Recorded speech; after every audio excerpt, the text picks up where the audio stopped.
Dictation start now. I am indeed very happy to meet you this afternoon. I am glad to learn that you have discussed this morning the integrated land colonialization scheme, a subject in which I am deeply interested and which I have been propagating for quite some time. At the outset, I would like to congratulate the Ministry of Agriculture and more particularly Dr. M.S. Swaminathan, who has made a thorough study of the scheme and has made it capable of practical implementation. Nothing gives one great satisfaction than to see the fruition of the ideas one has been cherishing for long, and as you may all know, this is an approach that I have been advocating for more than 40 years. I am happy to note that some state governments have earmarked some areas where this experiment could be successfully tried.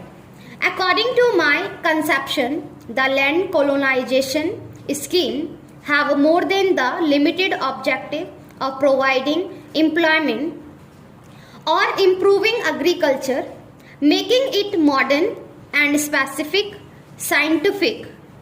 These colonies, in my opinion, should become the nucleus of all developmental activities.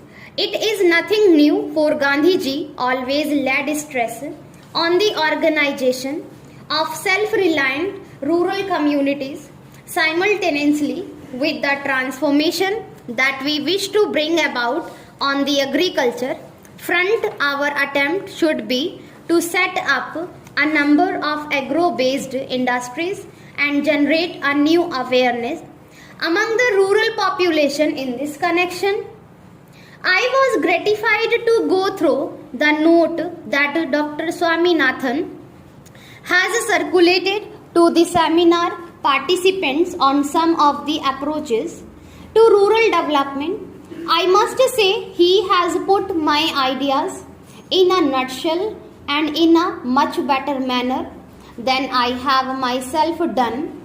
I have seen the design drawing and he has circulated, which to my mind I will substantially translate my slogan, every acre a pasture, every home a factory.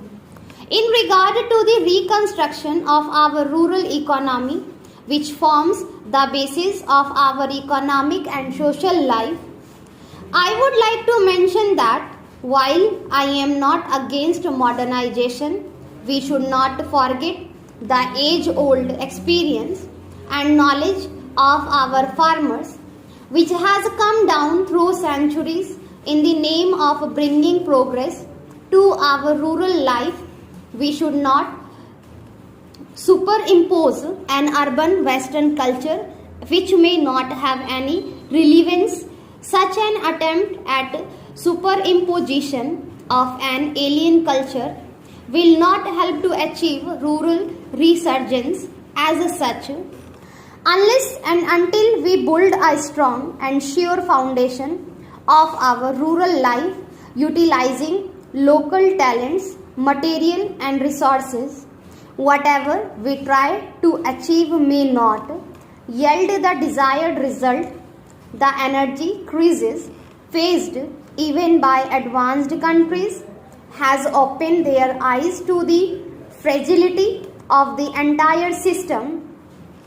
To us in India, this has a lesson. The shortage of fertilizers and the limited availability of agricultural inputs will act as a serious constraint on our improvement in agricultural production and productivity, while efforts should be made to see that agricultural inputs are adequately available to the farmers.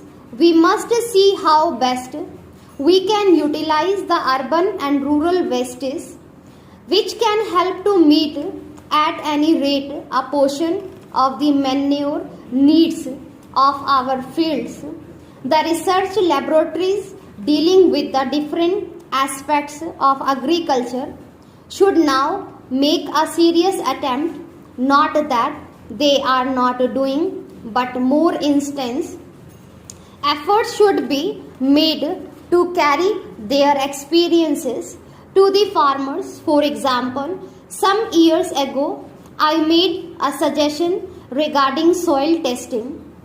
The students in different schools in rural areas might be asked to bring a sample of soil from their land, which can be tested in the laboratories by the science teachers in the schools, so that proper advice could be given to the farmers through the students who come from the rural stock.